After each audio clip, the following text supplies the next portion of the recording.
La entrevista a la carta, en diálogo directo con los protagonistas de los hechos. Nos acompaña a esta hora el presidente de la Comisión de Seguridad de la Asamblea, Ramiro Narváez. Asambleísta, ¿cómo está? Muy buenas tardes. Muy buenas tardes, un gusto poder saludarles y compartir este espacio con ustedes. Asambleísta, usted ha mencionado que hasta el 11 de mayo deberá estar listo y aprobado el informe para segundo debate de esta ley que es ahora pues súper necesaria para combatir la delincuencia, y creo que la ciudadanía está a la espera justamente de que estas reformas puedan lograr algo en este duro ambiente que vivimos frente a la delincuencia. ¿Cree usted que esta reforma a la ley o la aprobación de esta ley pueda solucionar el problema de la inseguridad y fortalecer las instituciones del orden público para lograrlo? Mire, es importante mencionar que las leyes por sí solas no solucionan los problemas que tiene el país. Necesitamos que las leyes vayan acompañadas de una política pública que es responsabilidad del presidente para que las leyes efectivamente cumplan con su rol. Le doy un ejemplo. Este proyecto de ley de uso legítimo de la fuerza, que ha sido demandado por el país, ha exigido de nuestra parte, de los integrantes de la comisión y los equipos técnicos, un arduo trabajo que lo veníamos realizando desde el mes de julio, antes de que sucedan los hechos con la policía, con los dos policías que tenían un proceso por uso legítimo de la fuerza, porque anticipábamos que iba a ser una ley necesaria para el país. Esta ley la construimos con total legitimidad. Participaron 40 instituciones, 51 comparecencias de expertos, academias, sectores civiles, sectores sociales, 21 sesiones de comisión, tanto así que cuando la presentamos la semana pasada al Pleno de la Asamblea, no hubo objeciones, hubo reflexiones sobre la importancia de ley, pero las observaciones fueron mínimas. Y para garantizar que el proceso sea el adecuado, nosotros convocamos a una reunión a los jefes de bancada para conversar con ellos y que nos indiquen de los otros partidos políticos qué observaciones tienen, cuál es su criterio de esta ley, qué cambios quisieran llevarle adelante para que la probabilidad de consenso, la probabilidad de un voto unánime en el segundo debate sea real. Ahora, ¿por qué le comento esto? Porque también invitamos a los miembros de las Naciones Unidas, y ellos reconocieron la calidad del trabajo que se hizo para construir esta ley. Esta ley cumple con los estándares internacionales. Ahora, si esta ley es una de las mejores que se ha construido, pero si no es acompañada del presupuesto del presupuesto del Estado para invertir en patrulleros, para invertir en dotación a nuestros policías, en municiones, en armas, si no es acompañada del liderazgo de los funcionarios del gobierno para ejecutar planes contra la inseguridad, para combatir la delincuencia, ¿de qué nos sirve la ley? Por lo tanto, aquí necesitamos un trabajo conjunto, un trabajo en equipo, la Asamblea, el Ejecutivo, y no hay que dejar afuera al eje judicial. Solo así podremos generar un cambio real en nuestro país. Si no, son solo anuncios, son solo palabras, y así no van a cambiar esos actos violentos que vivimos día a día. Conversemos un poco sobre esos aportes que fueron presentados y se los está incluyendo en el proyecto. Uno de ellos es, por ejemplo, el caso del uso de animales en las protestas sociales, algo que entiendo en la ley actual estaba prohibido. Sí, en la ley actual no se norma el uso de animales equinos y caninos. Nosotros en un capítulo hemos incorporado la prohibición de estos animales en protestas sociales, porque estos animales pueden ser víctimas de la violencia, son asesinados, son maltratados, y eso es atentar contra un derecho de seres vivos que son parte de nuestra convivencia. Por lo tanto, nosotros estamos estableciendo claramente que se prohíbe el uso en manifestaciones sociales de animales caninos y equinos. Y también porque en muchas ocasiones, por ejemplo, los caballos son utilizados para atacar a un ciudadano, para agredirlo, para generar un impacto entre el animal y el ciudadano, y ahí se puede generar un daño físico tanto al animal como al protestante. Por lo tanto, eso ha sido tajante la comisión y en eliminar. Eso no quiere decir que instituciones como el ejército, la policía, los agentes penitenciarios, todas las instituciones de control utilicen estos animales para otras actividades, como por ejemplo temas de rescate, temas de detección de bombas, temas de detección de drogas, acciones disuasivas, pero que estén fuera del contexto de una protesta social. ¿Qué hay en cuanto a la capacitación de policías y también de operadores de la justicia? Ese es un tema importantísimo porque se habla de que necesitamos más elementos. El presidente ya mencionó que 30,000 policías se van a incorporar a las fuerzas de la lucha contra la delincuencia. Sin embargo, ¿qué se ha cambiado, qué se ha normado en cuanto a la capacitación de estos funcionarios justamente para que no solo estén enfrentando de manera correcta a la delincuencia, sino también para que sea algo rápido? Porque el tema de la necesidad de incorporar policías o agentes o funcionarios de justicia también capacitados a la lucha contra la delincuencia, no solo que es importante, sino también que es urgente. ¿Cómo hacerlo de manera rápida? Mire, usted ha tocado un punto neurálgico, que es la formación y la capacitación y el entrenamiento. En una primera etapa tenemos un proceso de formación de agentes penitenciarios, que entiendo hay una convocatoria, y también para integrantes de la Policía Nacional. Ese periodo de formación, que dependiendo de la institución puede durar 1 o 4 años, es una primera etapa. Pero ¿qué pasa cuando estos agentes de seguridad ya están ejecutando sus funciones, ya están realizando su trabajo? Nosotros hemos visto necesario en la ley incorporar elementos que garanticen la formación, la capacitación y sobre todo el entrenamiento, que deberían ser temas de sentido común, pero no son así. Estimada Gisela, yo le quiero comentar algo que salió a flote en nuestro proceso de investigación y construcción de la ley.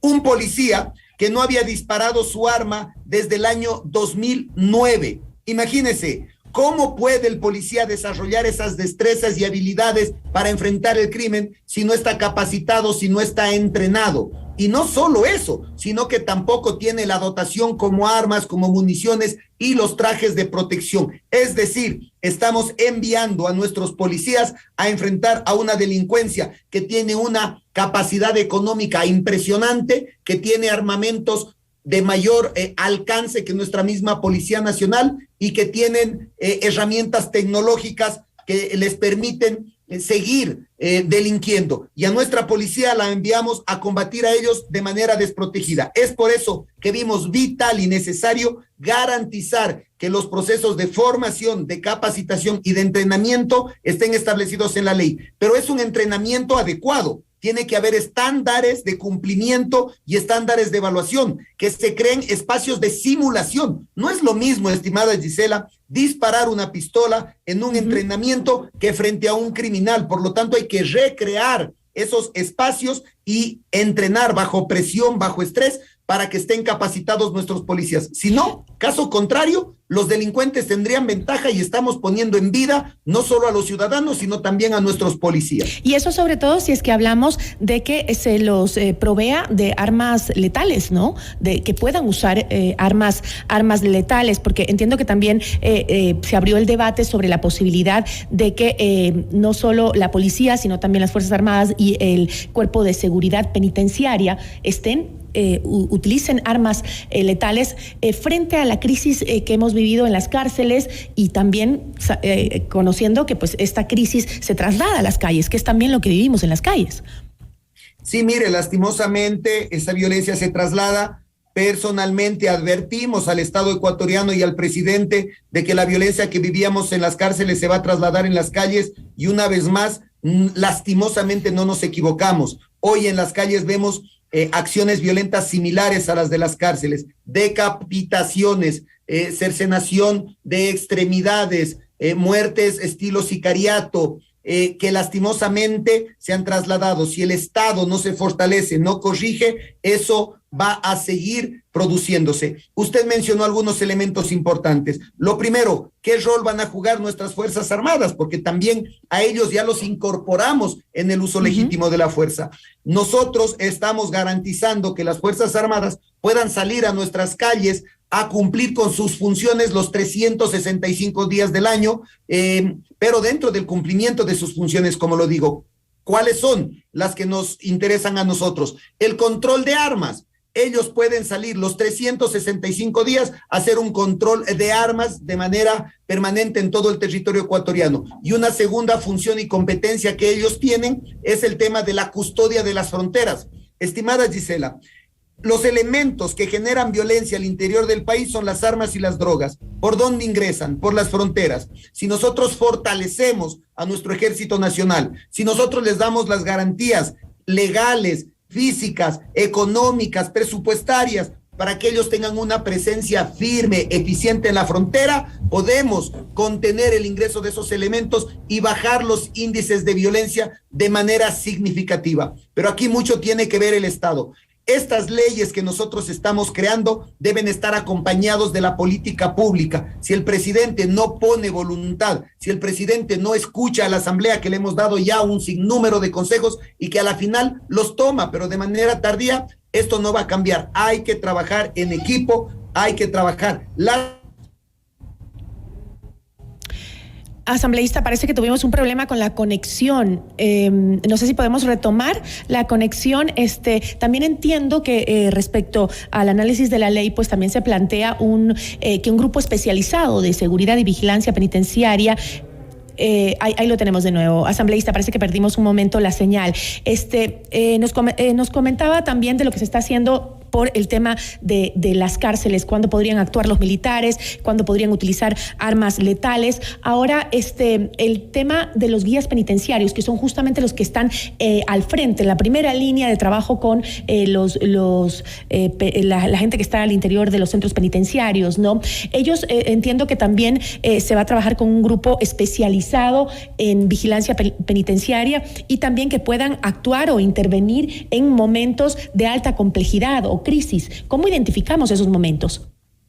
Sí, mire, efectivamente nosotros en esta ley estamos planteando que el cuerpo de agentes penitenciarios se divida en dos grupos. Un grupo que esté en contacto permanente con los presos, en donde ellos, por normativa internacional, tienen prohibido portar armas, ya que pueden ser sometidos por las personas privadas de la libertad y ponemos en riesgo la vida de todos los involucrados, pero sí tienen un rol de guiar, de controlar, de mantener la disciplina, de anticiparse a determinados actos violentos, pero no estarían armados. Y hay un segundo grupo de agentes penitenciarios que grupo le podemos llamar élite, tiene un entrenamiento y una formación totalmente diferente y está preparado para enfrentar crisis. ¿Cuáles? Las que hemos vivido en el pasado, posibles amotinamientos, posibles actos violentos. Y este trabajo ellos lo deben realizar de manera coordinada con la Policía Nacional y el Ejército. Usted también me manifestaba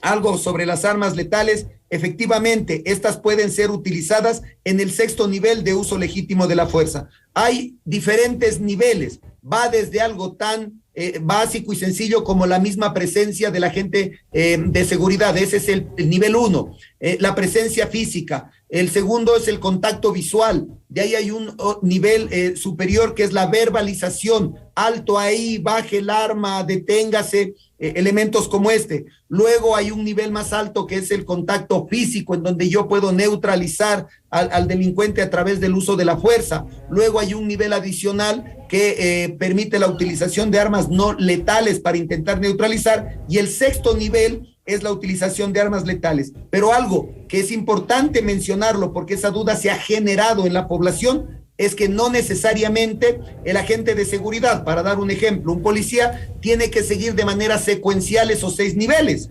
Es decir, si una persona, si un delincuente le tiene con un cuchillo sobre su cuello a una víctima, a un ciudadano, el policía puede iniciar desde el nivel que la situación de riesgo amerite, es decir, él puede empezar desde el nivel 5 o desde el nivel 6 inclusive. Pero ese proceso tiene que ir desde el 1, eso hay que aclarar. Pero asambleísta, ese proceso justamente también tiene que ir hacia el sistema judicial, es decir, ellos también tienen que conocer que ese es el proceso que tienen que tener los miembros de la policía para poder enfrentarse a la delincuencia, porque si no siempre hay como un vacío entre lo que dicen los jueces y lo que hacen los policías, ¿no? Y eso también nos lleva a casos como los que hemos tenido, en donde el policía actúa en defensa de una víctima en contra de un delincuente y que luego terminan detenidos en la cárcel.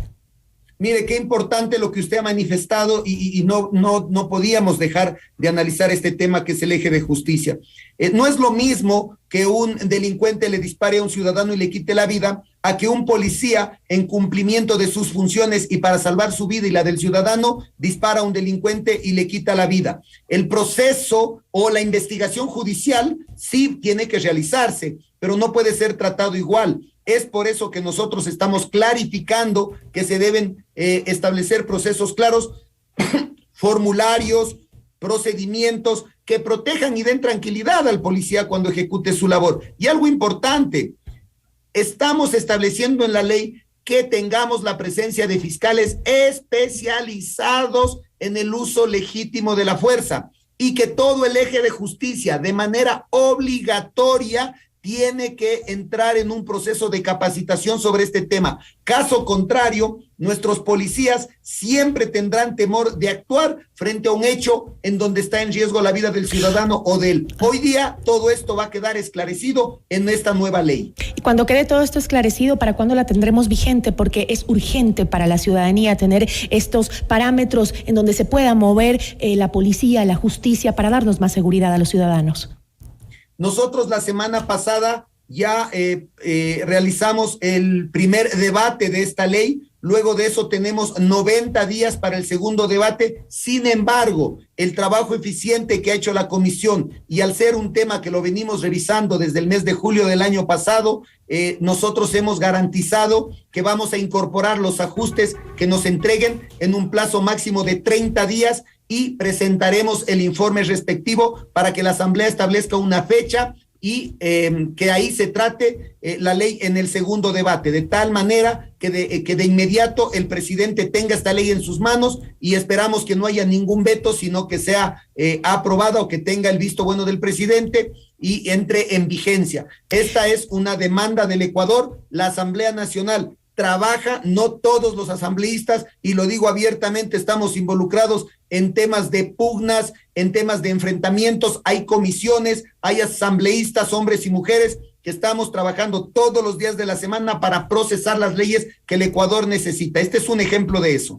Esperemos que así continúen entonces. Asambleísta, le agradezco mucho.